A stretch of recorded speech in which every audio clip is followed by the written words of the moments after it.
Hello, Simon here, and this is Maia 0.55. First of all, we've got a bunch of new settings menus, and you can now rebind all your controls. When launching the game, you can now load from different save slots, and all the missions have been updated a little bit. But I'm going to play a custom mission, and I'm going to make it a reasonably large map, make it mega thermal, turn down the flora and fauna density, and start the mission. I'm going to pick people with science skills because I want to show off some of the new research, and that will help that along a bit quicker.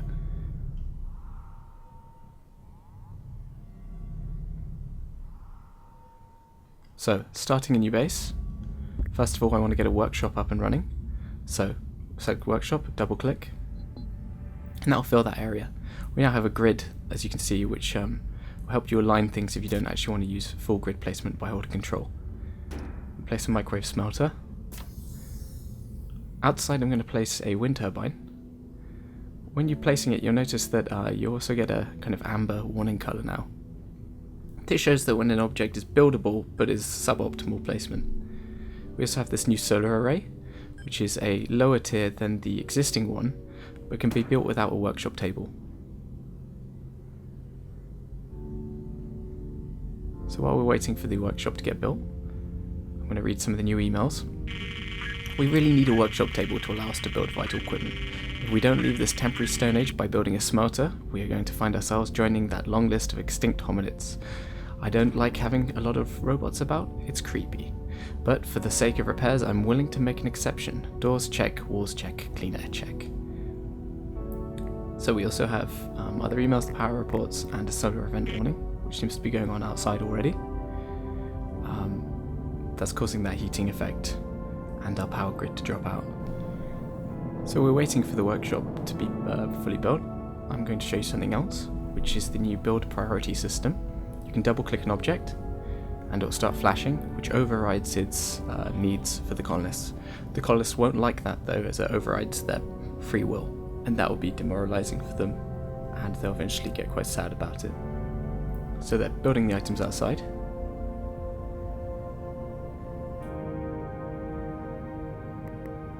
And we'll just start the smelter so we get more building materials. The colonists now will use the smelter more. It's a low priority for them, unless they have no materials, so it's good for you to do it manually occasionally. So we've got new items to build in this room. We've got a plant pot, which I'll just place one now. I've got two different types of new aesthetic plants. I also need an atmosphere generator, so I can place that right in the middle of the room. You need to consider airflow when placing your atmosphere generators. Placing them in the corner reduces their capability for disseminating the air and heat around the room. So that guy's building that plant pot now for us. And the guy in the middle of the room looks quite pleased with himself. Our new solar panel's been built. As you see, it's flat, so it doesn't track the sun like the other one, and as such you get a lot less power from it during the day, and things like clouds and things have a worse effect on it. Also, snow can build up on it, which will block the energy generating capabilities of it. As you see, the snow is better simulated now, taking into account the wind direction and speed. Colonists there are having a hug, so they look quite content and happy.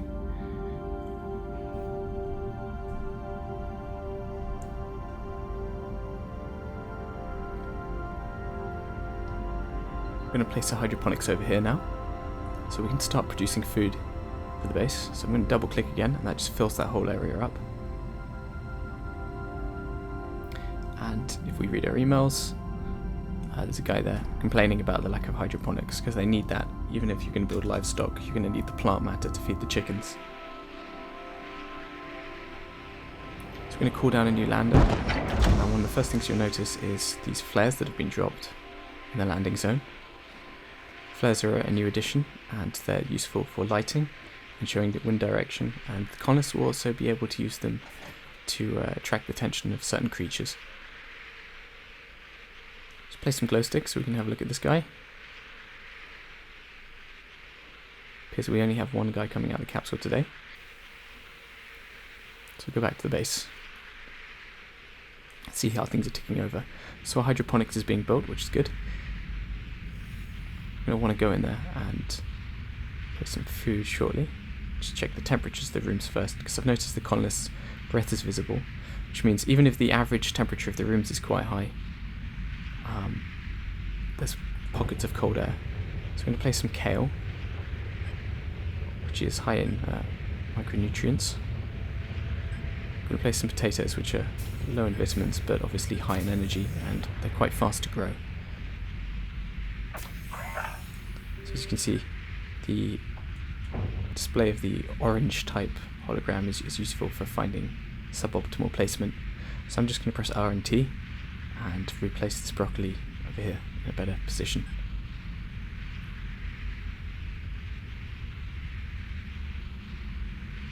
So we've got our imp, and he's just wandering around doing nothing, so we should dig out an area over here. What I might do is possess him and dig that out myself, as it's quicker, and we don't have much to do at the moment.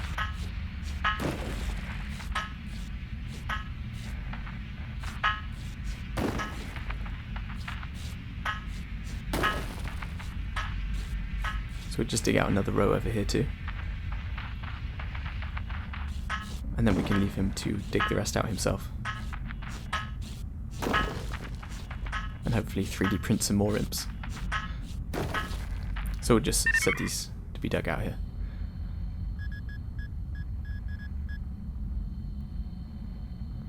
And to help speed that up, we could create some new imps. So we'll start a new 3D printing. And as you see, the equipment in the room does warm it up quite quickly. Hydroponics is quite cold, so we can fix that by placing some work lights in there. We'll double click it so we can prioritize it. The light is obviously very important for helping the plants grow as well.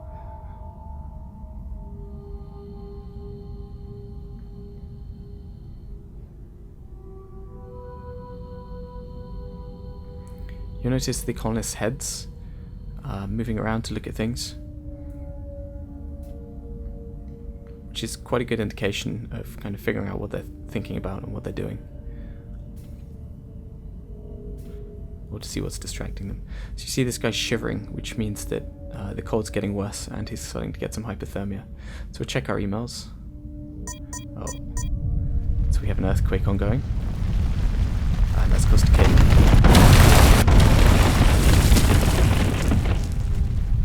But we're in luck, and it hasn't killed our colonist or any of our robots. Low temperature warning in So build a space heater and start trying to warm up some of our rooms.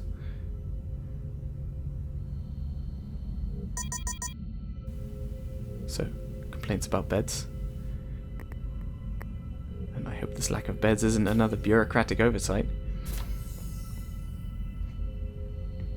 So we really need to build a living area and build some beds in it before people start dying of fatigue. Our plant pot's been grown. Plant pots will add to the atmosphere of the room, but they're also good for aesthetic reasons. They'll please your colonists and keep them happy. Again, we'll print some more imps.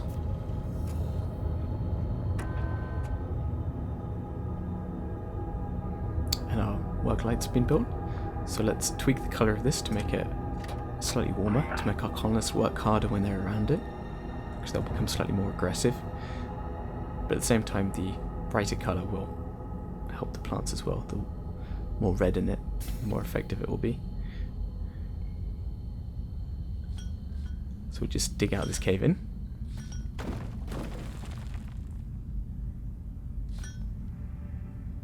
And we wanted to place a living area. So again, just double click. And we'll build doors through to the other room.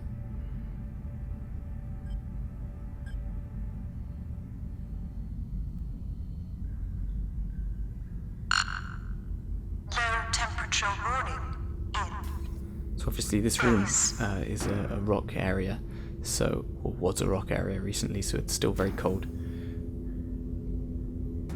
We'll build an atmosphere generator in here, not for atmosphere, but to actually warm the room up quickly.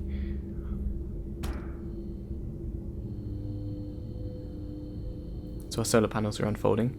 They fold up at night to protect them from kind of creatures at night time, and helps clear them of snow and things. So our living area's been built. I'm going to place some beds in here. I think for the moment 2 will be enough. Generally, you don't need that many. So again, more complaints about things falling apart and lack of repair robots. So we can build a repair robot in the workshop.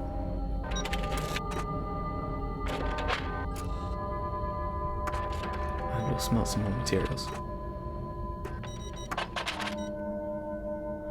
As you can see, they've gone outside to repair that wind turbine, which if we'd had a robot could have been done automatically. We'll dig out another area here because I want to build a research lab, because there's a lot of new research stuff that's gone into the game that's worth showing off. So they're quickly building those beds. And we'll place another heater in this room because this room seems quite cold. Low temperature warning in. There you go. So the base announcer is quite useful at the moment for picking out those areas in your base that you've forgotten about, or that you didn't realise were a bit of a danger to your colonists.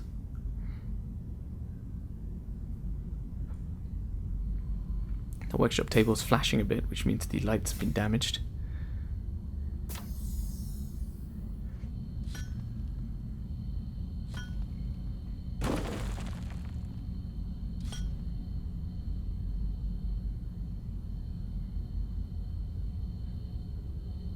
So I'm pressing the warnings button, but it doesn't seem there are any creatures on the map, which is good for us because it means that we don't have to worry about being attacked or just having our stuff destroyed. But at the same time, the ecosystem has been revamped. Plants grow a lot more, so you can get kind of small forests of things growing, and the creatures are tweaked so they'll actually balance out the ecosystem a bit better. And there are lots of new behaviours to see in the creatures as well, making them slightly more dangerous to your colonists as well. So that guy's repairing that workshop table.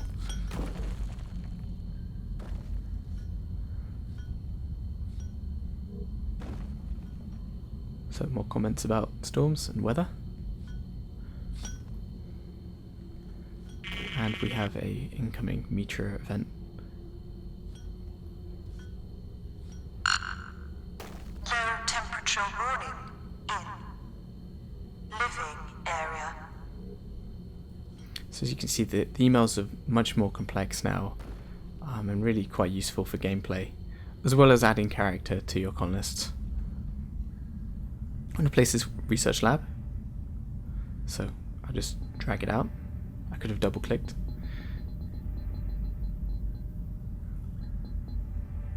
And I'll place some doors through.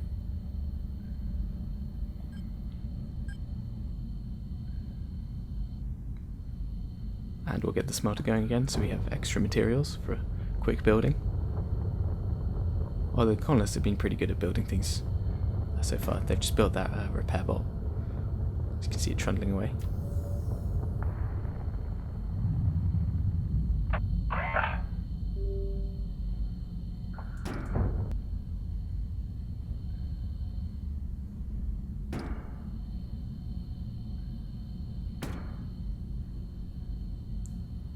Right, so I'm just going to wait for the doors to the research room to get built and the research room to get completed, and then we'll place some equipment in there.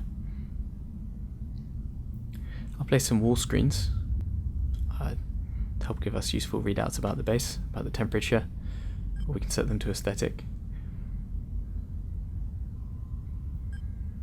And we'll place one in the workshop as well.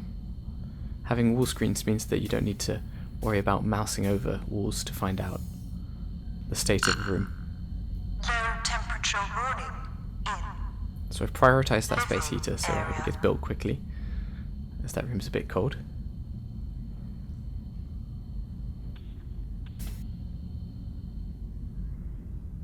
Just check our repair bot is going about fixing things. Yep, so there's nothing damaged in the base at the moment.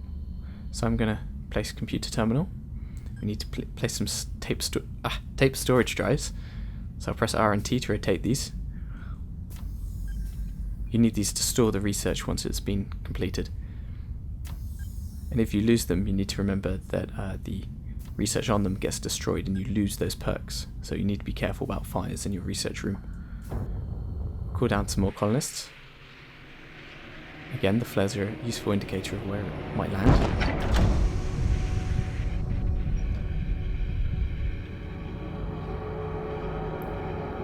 So we've got more earthquake events incoming.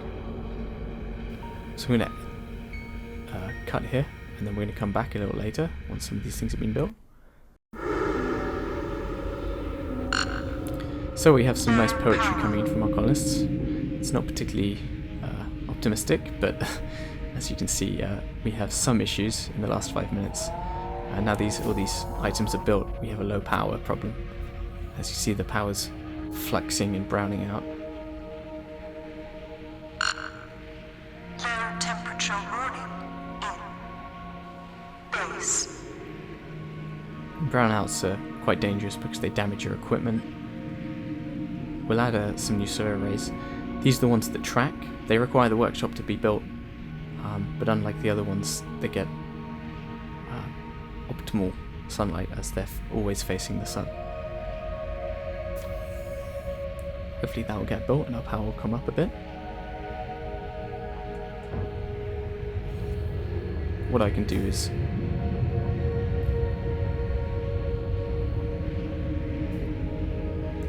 turn off some things that aren't in use. So our research isn't happening because we don't have enough power.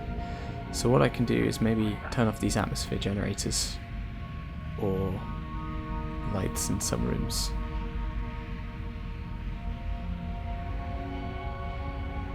Just get rid of this fossil.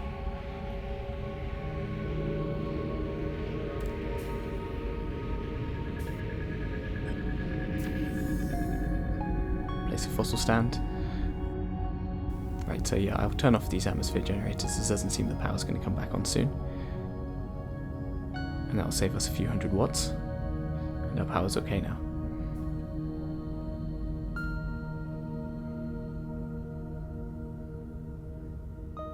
Again, you can see the colonists looking at things. Which just brings them to life a little bit.